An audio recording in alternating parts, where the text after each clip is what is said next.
પરમાનંદાસજી એકવાર આમ ઝરૂખે બારીમાં ઉભા હતા. કુંભદાસની ઘરે બધા વૈષ્ણવો ગયા.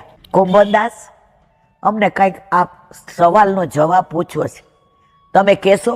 ઈ કે મારે પૂછવું છે, આવડતું તો બધું. હાલો આપણે પરમાનંદાસજી પાસે જઈએ. આખું ટોળું ક્યાં આવ્યું? સુરભીકુંડ પરમાનંદાસજી પાસે. દૂરથી પરમાનંદાસજીએ જોયું કોઈ ઢોલક વગાડે છે, કોઈ મૃદંગ વગાડે છે, કોઈ ઝાંઝ, કોઈ પેટી.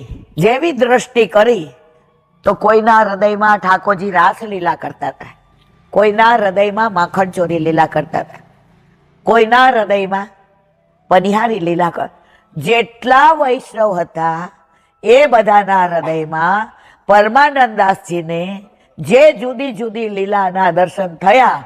કૂદકો માર્યો. પેલો કૂદકો પુષ્ટિ માર્ગમાં કોને માર્યો તો? દામોદરદાસ સરસાનીએ. વલ્લભની રાહ જોતા હતા, જેવા દૂરથી જોયા અને કૂદકો માર્યો.